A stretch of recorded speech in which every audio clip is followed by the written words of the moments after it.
भाई साहब ई गईल आपकी एक और मोहरा। अब तो आपके हार पक्का बा। खुली आंख से सपना देखल अच्छा बात ना है बहना। हमार चाल तो होके दा, फिर बात कही जाई।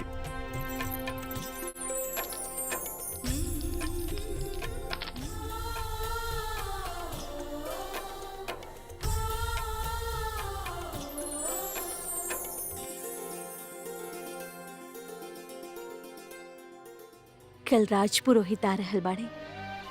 कुछ दिन में जोधा की बियाह हो जाई, ओकरे बाद तो ओकर याद ही रह जाई बस। ओही याद के ते सहेजे की कोशिश कर रहल बाड़े ओकर भाई। देखा, सारा काम काज छोड़ के जोधा के खुश रखे के कोशिश कर रहल बाड़े। यूं तो समय के गति सबके खातिर एक जैसन हो खेले, पर हमके लागत जे घर में बेटी हो खेले ना, वहां समय कुछ जल्दी जल्दी गुजर जाला। हमनी के जोधा कब इतना बड़ हो गए पता ही ना चलल। अरे वाह, हम जीत गए नी हमनी। भाई साहब ये आप ठीक ना कहनी। हमके खुश देखे खातिर आप जानबूझ के हार रहल बानी ना। तो हार खुशी के आगे ये हार बहुत छोट बा जोधा। खेल होके या जंग, हम हमेशा चाहब कि हमारे सब भाई जीते। जब तोहार दुआ हमनी के साथ बा तो हमनी के हरा सकेला।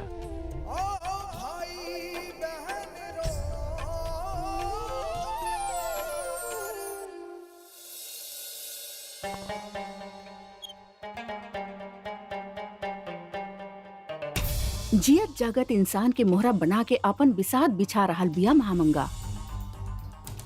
पहला बार मुगल सल्तनत के दीवाने खास में कोनो औरत के आवाज बुलंद भइल बा। होशियार रहे के होकी हमनी के महामंगा से। आप बेवजह फिक्र कर रहल बानी बेगम साहिबा, आप तो मलिका हिंद बानी। लेकिन उनके अम्मी जान के दर्जा देले बाड़े शहंशाह। याद रखिया, कोनो मर्द खातिर बीवी के दामन से ज्यादा ओकर माँ के आंचल प्यारा होखेला। हमनी के महामंगा के उहदा और उनकर चाल दिन ब दिन बढ़ होत नजर आ रहल बा।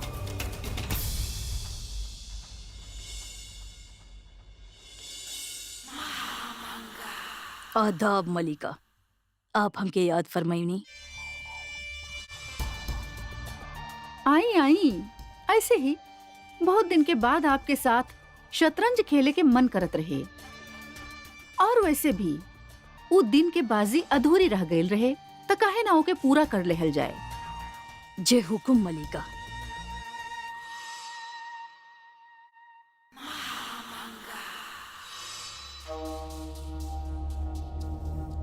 आपके याद दिला दी मलिका, चाल आपके बा। याद बा, पिछला बार ऐसे ही चाल चलल रहनी आप कि ओकर काट सोचे में हमके जरा वक्त लग गईल। कमाल के चाल चलनी आप। माफ करी हम मलिका, हम समझनी ना। बहादुर खान खिलाफ रह लेना आपके।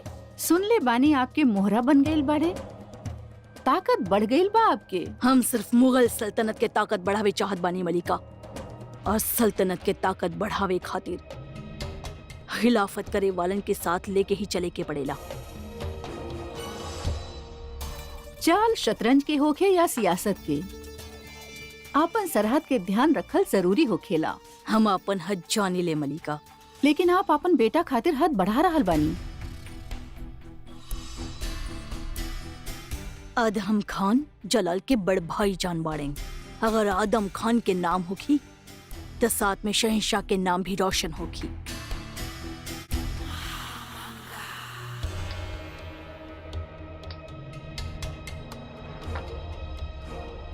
और ये शह मल्लिका, इतना जल्दी शह लागा था मात देवे के बहुत जल्दी बा आपके। जल्दी हमके न रहे मल्लिका, जल्दी आपके रहे। मल्लिका हिंद के मात दे दे नहीं आप। ये तो सिर्फ खेल बा मल्लिका। यकीन मानी हकीकत में हम कब्बो ना चाहब के बेगम साहिबा के केहू मात देवे। जलाल हमके अम्मी जान कहेले। वादा करे तनी ताउम्र वफादारी निभाई जलाल के और जलाल के बेगम साहिबा के। आज ही बात तो हम कह रहल बानी आपसे। कल हमार वफादारी के दास्तान तारीख दोहराई। इजाजत दी। महामंगा अपन शातिर चाल से एक एक के मात देत रहे और ओकर बेटा आदम खान बैरम खान के जाए के बाद अपन ऐशो आराम पे ज्यादा वक्त बितावे लागल रहे।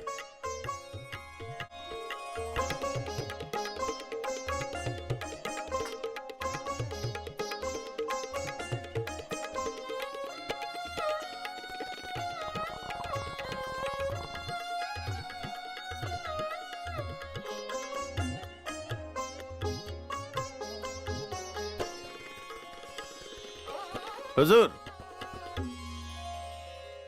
हुजूर एक खास खबर बा।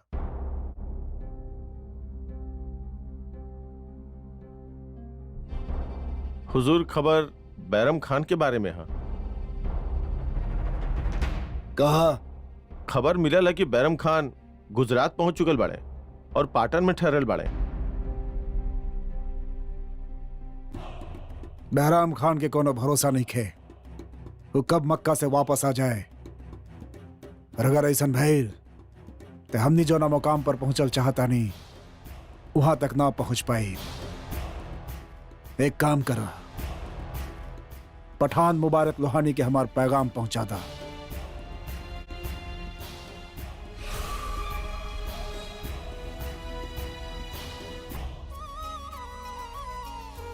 राजा पद्मभान रुद्रभान पधार रहल बाड़े।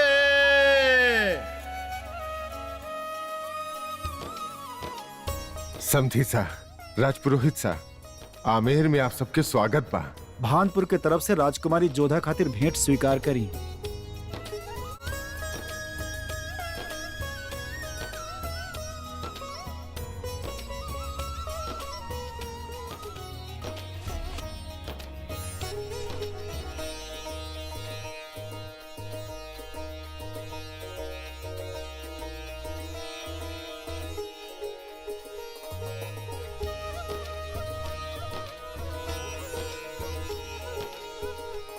ब्याह के शुभ मुहूर्त निकाल रहल गइल बा राजा सा।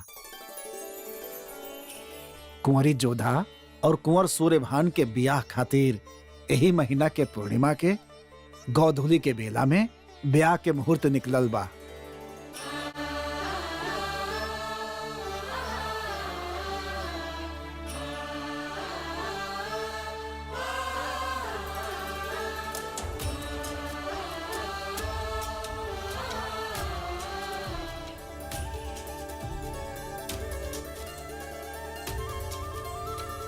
हमके एक बात कहे के रहल आपसे। हाँ मैनावती, कहा। हम मन्नत मंगले रहनी कि जोधा के ब्याह के तारीख पक्का होते ही हम काली माता के मंदिर में यज्ञ करब और ओमे हमार पूरा परिवार शामिल होगी। जोधा के अपन नया जीवन में माँ के आशीर्वाद मिले, इससे अच्छा और का हो सकेला। एक काम में हमनी के देर ना करे के चाहिए। आज संध्या के ही हमनी के वहां चला।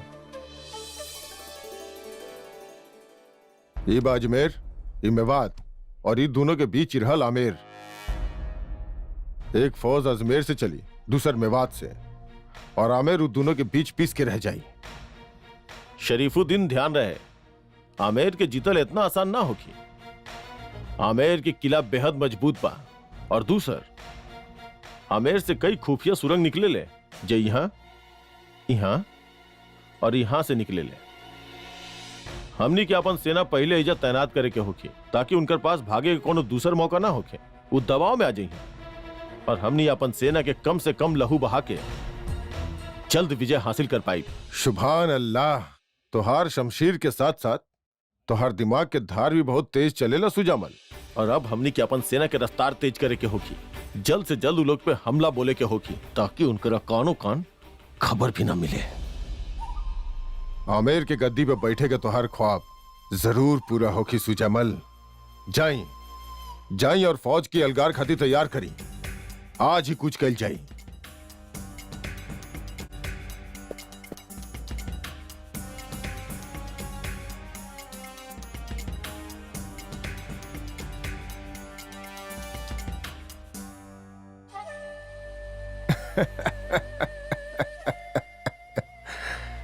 ख्वाब तो हमनी के शहनशाह जलाल के पूरा होखी, आमेर के अपन मुट्ठी में करे के। और ये जंग जीतला के बाद हमनी के कद मेवात में ही ना आगरा में भी ऊंचा हो जाई। मालवा के सुल्तान बाज बहादुर अपन रियाया पे बेइंतहा जुल्म ढावत रहे और जलाल के हिदायत के भी नजरअंदाज करत रहे। जब हद हो गई था हम फौरन मालवा पे हमला करब। ना, जलाल अगर इतना छोट से बात खातिर अपन शमशीर उठा ले हलस त अवाम तक ये पैगाम जाई कि मुगलिया सल्तनत के पास जंगबाजों के कमी बा। मालवा पे आप फौज भेज दी। पर केकर निगहबानी में हम भेजी अम्मी जान। खान बाबा के जाए के बाद हम केकरा पे यकीन करी? अदहम खान पे। जी हमार मशवरा बाकी आप मालवा अदहम खान के भेजी। हम ई खातिर ना कह रहल बानी कि वो हमार बेटा बा, बल्कि ई खातिर कहत बानी कि वो जंगबाज बा। ओमे काबिलियत बा जंग जीते के। उनकर फर्ज बा बादशाह के खिदमत करल। सही फरमाइनी आप अम्मी जान। फौज के कूच करे के तैयारी के हुक्म दी। 2 दिन बाद वो आदम खान की अगुवाई में मालवा पे हमला करी है।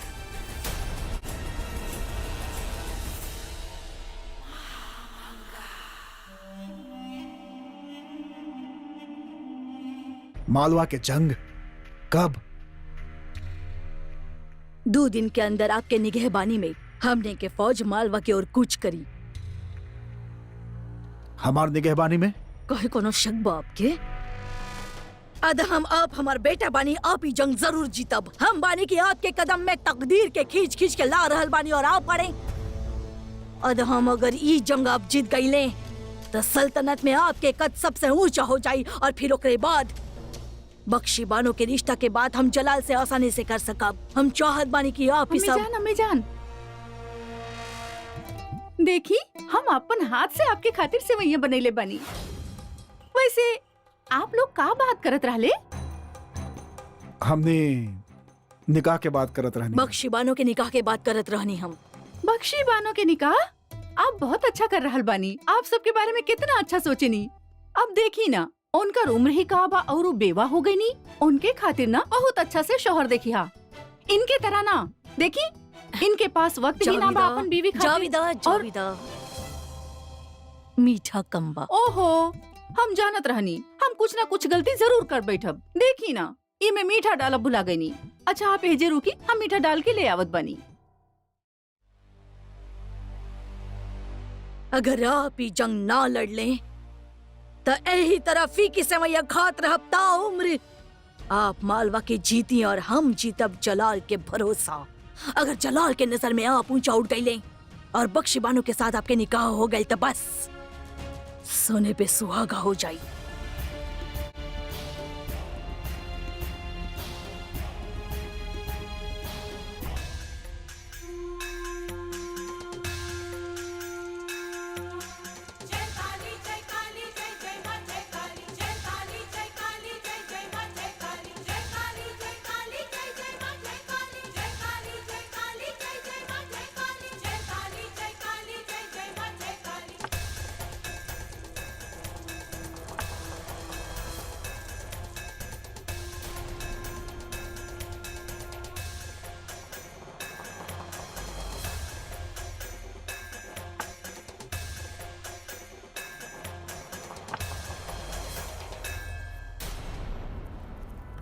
भाग्य करवट ले रहल बा।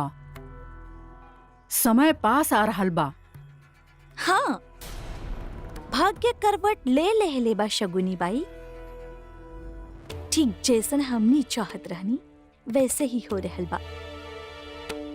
हमनी के बेटी जोधा के विवाह भानपुर के शूरवीर राजा सूर्यभान के साथ तय हो गईल बा। नियत बदल सकेले मैनावती, नियति ना। आप ठीक कह रहल बानी। अब देखी ना, नियति आपके भविष्यवाणी के भी गलत साबित कर देलस।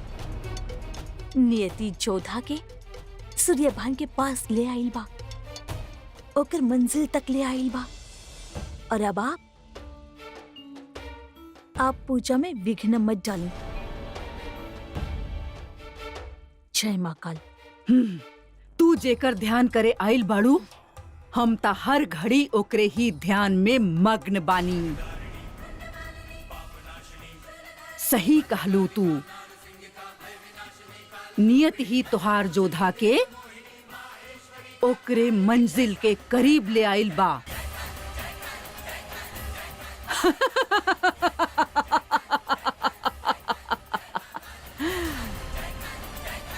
और नियति ओकरा के ओकरे मंजिल तक पहुंचाई। जय मां काली।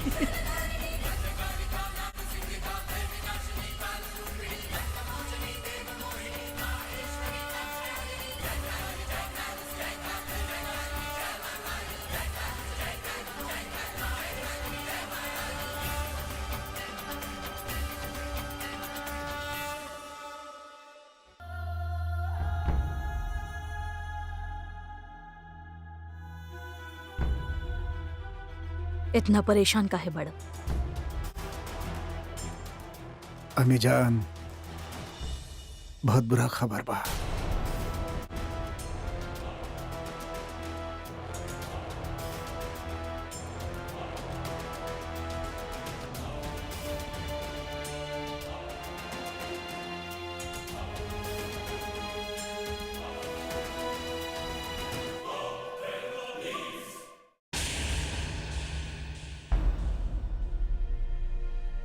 का भइल जलाल? दिन ब दिन आपके चेहरा के शिकन बढ़त जा रहा बा। हमके खान बाबा के कमी महसूस होत बा। आज ये बात के एहसास भइल बा कि मुगल सल्तनत खातिर उनकर का अहमियत रहे। कबो भी कोनो मुश्किल वो हमरा तक ना पहुंचे देले।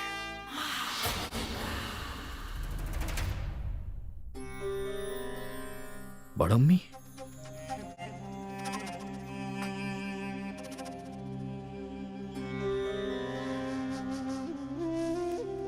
ए तरह आपके हुजूर में पेश होके खातिर हम माफी चाहत बानी शहंशाह। आपकी आंख में आंसू?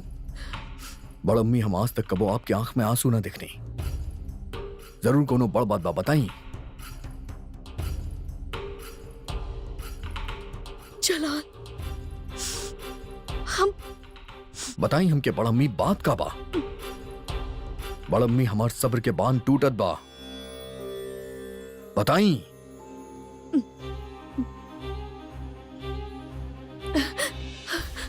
आपके ढाल टूट गई जलाल। खाने खाना बहरम खान की दुनिया में ना रहले।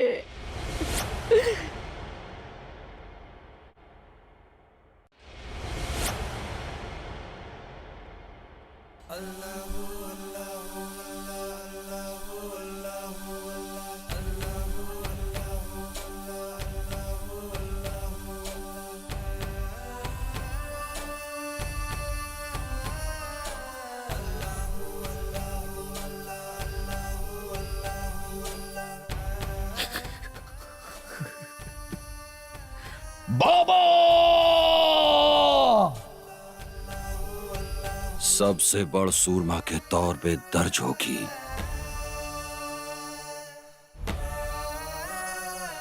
हम चाहतानी कि हम हज पे चल जाएं। हम आपके एकर हर कर इजाजत ना दे सकेले। अगर ये हमारा आखिरी ख्वाहिश भइल तब वो ना, हम ही दुआ करब मक्का मदीना के मुकद्दस सफर पूरा होके या ना होके, मगर तू एक काबिल बादशाह जरूर बना।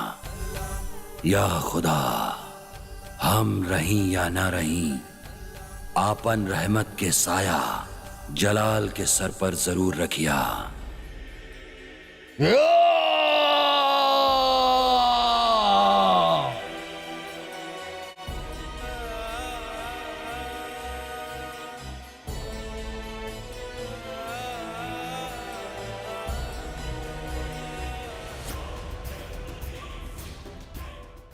हम पठान मुबारक लोहानी के बैराम खान के पाटन में होए के खबर भेज देनी। और लोहानी अपन बदला पूरा करे खातिर साबिक वजीर आला बहराम खान के कत्ल कर देलस।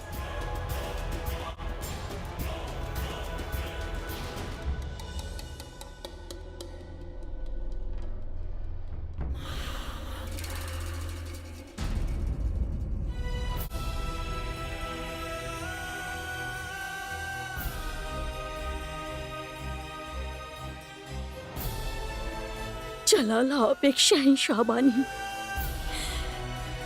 शहंशाह के रोवे के हक ना है। संभाला अपने आप के। गुस्ताखी माफ होके बेगम साहिबा, हरम में हंगामा हो गइल बा, आपके वहाँ फौरन जरूरत बा, आई।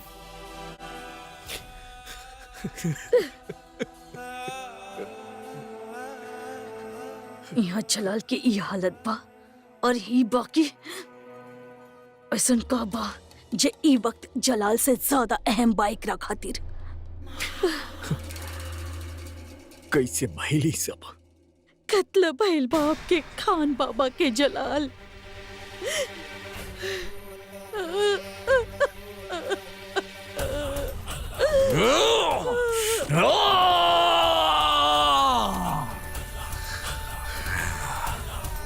के कैलाश कत्ल हमार खान बाबा के?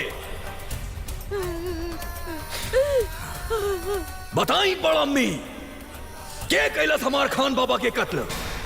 हम क्या वो इंसान चाहिए, जिंदा या मुर्दा?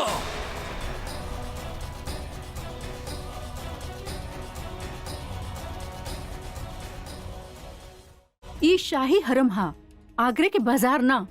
मल्लिकाए खास कौनो फरियाद ना सुने के बा हमके।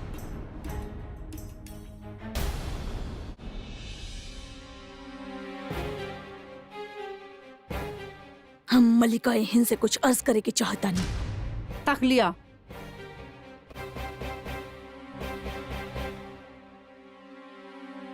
कहीं आज जलाल इतना बड़ा सदमा में रहले, खाने खाना के इंतकाल के खबर सुन के उनके पीछे से पहाड़ टूट गए रहे, और ऐसे में उनके संभाले के बचाए आप यहाँ हरम में छीटा कशी करे में शामिल हो गई। मल्लिका के का करे के चाही और का ना करे के चाही, एकर तमीज हा हमके। लेकिन तजुर्बा ना बा जे हमरे पास बा, और आज यही तजुर्बा के मद्देनजर रख के हम आपसे एक बात कहे के चाह मल्लिका हिंद, कि अब सल्तनत के मल्लिका तो बन गईली, पर अफसोस जलाल के दिल के रानी ना बन पाई। आप शायद भूल रहल बानी कि जलाल के सीना में दिल ही ना हा, त दिल के रानी बने के सवाल ना उठत। दिल हो खिला के सबसे बड़ा सबूत इंसान के आंसू हो खिला। जब दिल दुखेला तब आंसू बहेले।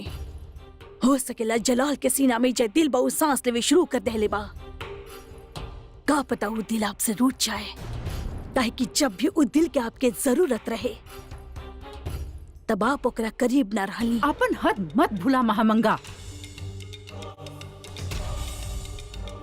आप एक दासी बानी और ई वक्त मल्लिकाए हिंद के सामने खड़ी बानी। गुस्ताखी माफ हो मल्लिका हिंद, यह दासी पल्ले बाड़ी आपके शौहर के। हिंदुस्तान के शहंशाह यही दासी के बड़ी अम्मी कहेले। उनके पाले के बहाने आप अपन खुद के कितना अरमान पाल रखे बानी, एकर अंदाजा बा हमके। आपके निगाह कहाँ होले और निशाना कहाँ, सब कर खबर बा हमके। हमरा निगाह पे नजर रखे के बजाय आपके खातिर बेहतर ये होगी कि आप अपना शौहर के ध्यान रखें। कहीं उनका निगाह केहू और भी टिक गईल और केहू और के निशाना उनके दिल पे लग गईल, तो आपके शौहर के दिल और उनका निगाह कहीं उलझ जाई और आप इहे हरम में छोटा मोटा झगड़ा सुलझावत रह जाए ताउम्र। फिर मत कहिया कि हम आपके आगाह न कैली। अल्लाह हाफिज।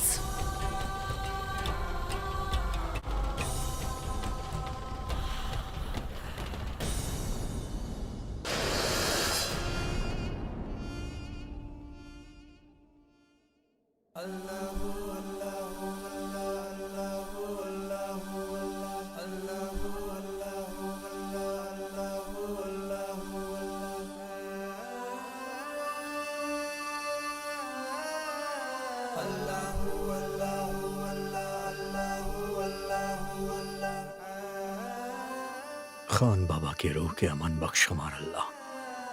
उनकर आखिरी ख्वाहिश रहे कि उनकर जलाले को काबिल शहंशाह बन सके।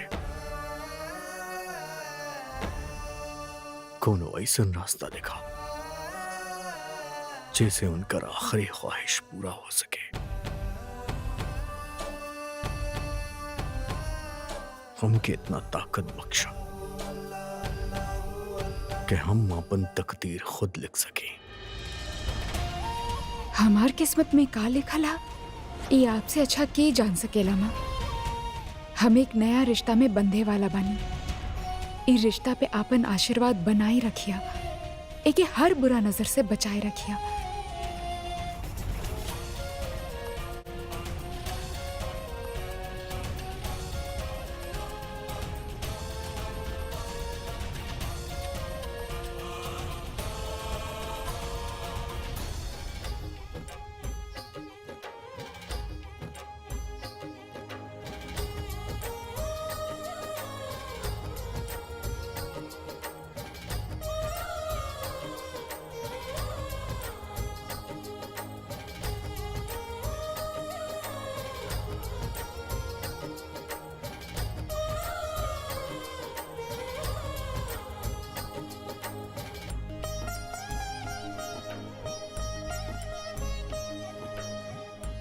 राजा साहब, अब हमनी के जाए की इजाजत दी। बधाई हो गए समधी सा।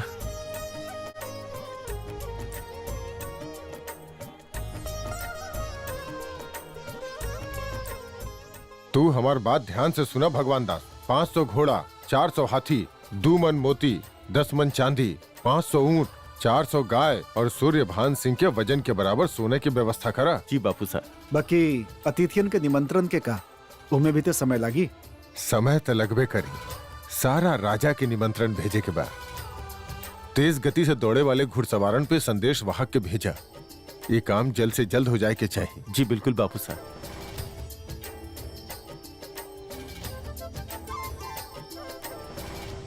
और ई हमरा तरफ से और अब एक हमरा तरफ से भी। ना भाभी सा, हमार पेट तो पहले ही बहुत भर चुका पर है। हमार मन त ना भरल ना अभी अपना जोधा के खिलावे के। बस कर भाग्यवान, खिला खिला के मोटा कर देबू हमार जोधा के। आखिर डोली हमनी सब भाईयन के तो उठावे के बा। भाई साहब, बहन की डोली कितना भी भारी हो, भाईयन के ऊपर बोझ कभी ना लागेला। बात तो पते के लिए बड़ी जोधा। हाँ, ऐसा सुजामल भाई सा अक्सर कहा करत रहले।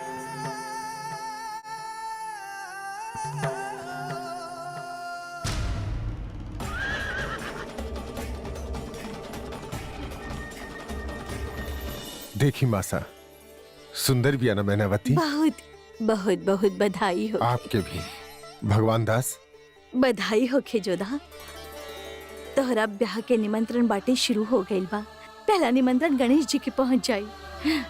हमरा जोधा के बारात बहुत धूम धड़ाके से आई है ना मासा। हाँ। उधर जोधा के ब्याह के पहला न्योता विघ्नहर्ता के जाए के रहे और इधर विघ्न आमेर के दरवाजा पे दस्तक दे चुकल रहे।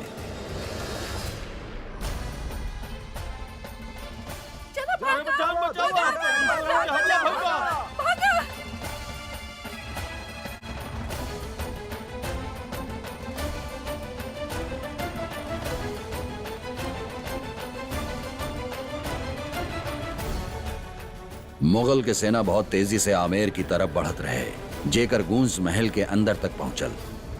बंद करा ये जश्न। हमनी के धरती पे मुगल कदम रख दिले बाड़े। उन लोग के मुंह तोड़ जवाब देवे के बाद हमनी के युद्ध के तैयारी शुरू करा। हमनी के पास समय कम बा, मगर हिम्मत के कोनो कमी नहीं खे।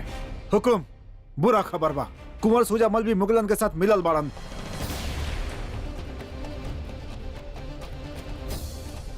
और उनके अगुवाई में मुगल सब आमेर पर धावा बोल देले बाड़न। विद्रोही बाऊ और विश्वासघाती भी। ओकरा साथे भी वही सलूक होके के चाहिए जो एक विश्वासघाती के साथे होकेला। खमगार सिंह, यदि युद्ध में सूजामल दिखे तो पहला वार ओकरे पे होके के चाहिए। आप चिंता मत करिए बाबू साहब, मुगल भले ही बच के निकल जाएं, मगर सूजामल ऊ ना बचे। खंगार सिंह, राज सिंह और जगन्नाथ तीनों मिलके ये आक्रमण के जवाब दिए हैं।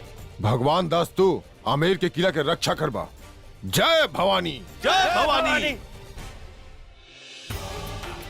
ऐसन काहे कहलन सुजामल भाई साहब? गद्दी पावे खातिर आप ही मुगल से मिल गईला,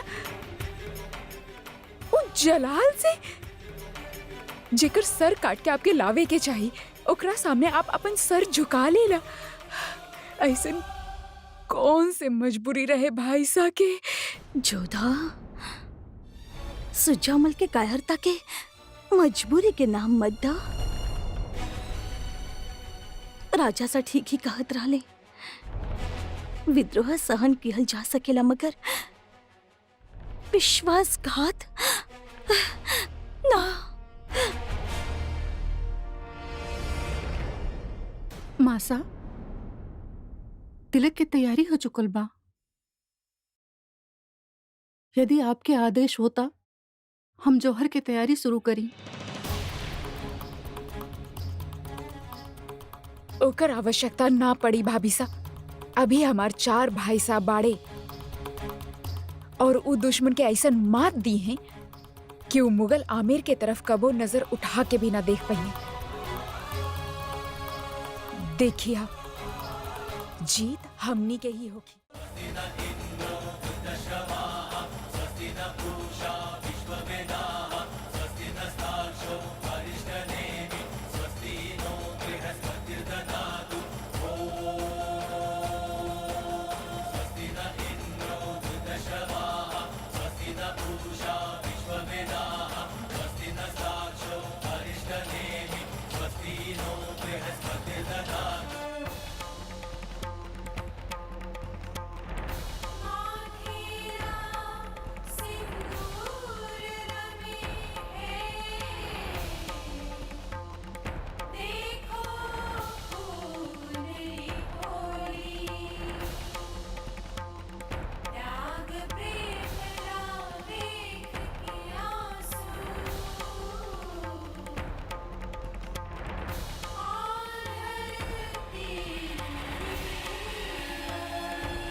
हम आक्रमण के आदेश तो दे चुकल बानी, किंतु हमने के सच्चाई से मुख ना मोड़े के चाहिए।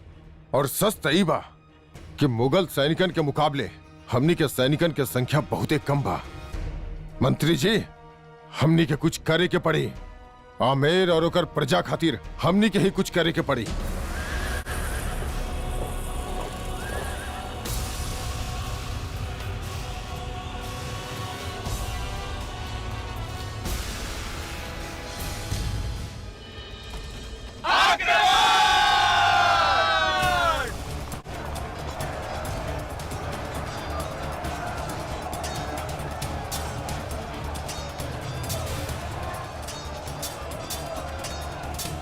सुजामल!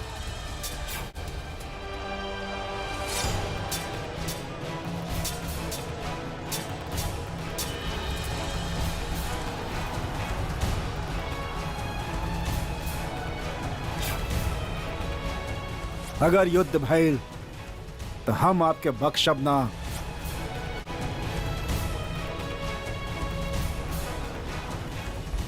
अब समय आ गई बा अपना आन पर मर मिटेगे।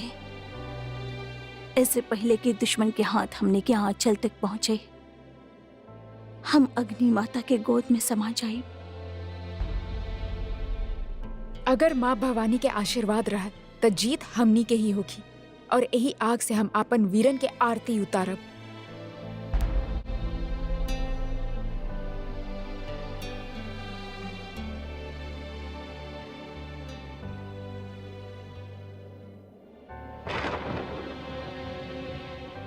डर लग रहा बा मैनावती ना मासा। जौहर करल तो कोनो भी स्त्री की खातिर गर्व के बात हो खेला। अगर हमने युद्ध हार गई नहीं तो घबरावा मत मैनावती। सुन ले बानी की शरफुद्दीन जलाल जैसन काबिल योद्धा ना बा, वो युद्ध कभी न जीत पाए हैं।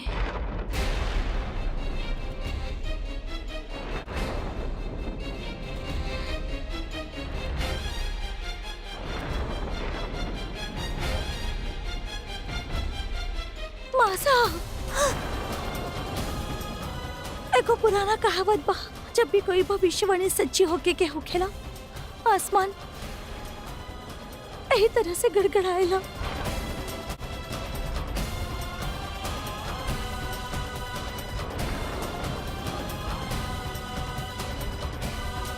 कैसन भविष्यवाणी, ओहे भविष्यवाणी मासा, जैसे हम सच होखत ना देख सकीले।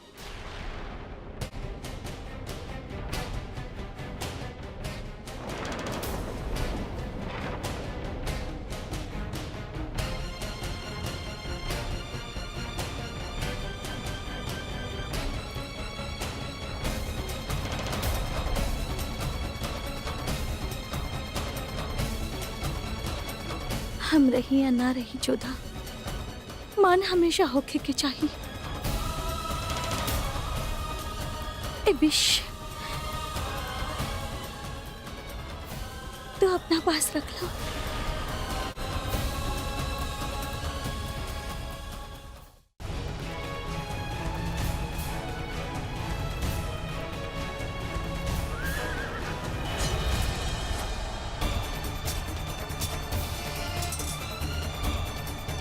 पूरब से एगो और मुगल सेना आ रहल बा। आपन मिट्टी खातिर मर मिटे के समय आ गेल बा वीर लोग।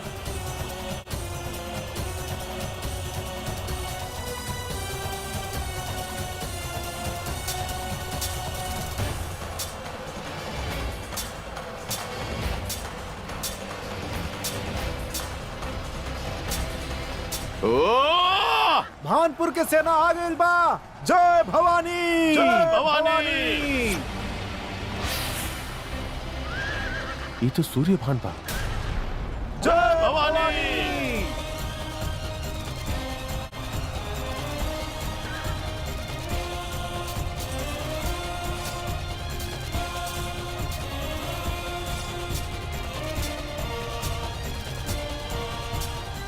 सुजामल के हई जे हमनी के फतह के हमनी से दूर कर रहल बा।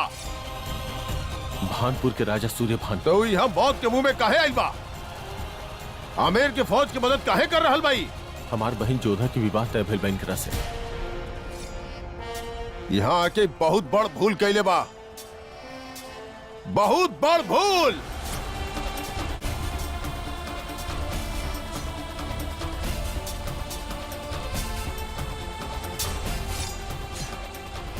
युद्ध में वीर योद्धा आपन खून से आमेर के रक्षा करे में लागल रहे और यहाँ सब लोग ही प्रतीक्षा में रहले कि कोई शुभ संदेश आए युद्ध क्षेत्र से। और दूसरा ओर शरीफुद्दीन ई बात से चिंतित रहे कि सूर्यभान के आए से आमेर के सेना की ताकत बढ़ गई रहे। कुछ कहल चाहता नहीं हम आपसे। बोली। हम जानता नहीं कि युद्ध में नुकसान होखेला, जान जाले और आमेर में भी ऐसा होखी और हमरा मंजूर भी बा। लेकिन का? भानपुर के राजा सूर्यभान वो हमार बहन जोधा के होखे वाला पति बने, पर अगर उनकरा कुछ हो गल तो हम जोधा के कबो मुंह ना दिखा पाए। आप हमरा के वचन दी कि आप सूर्यभान के ना मारब।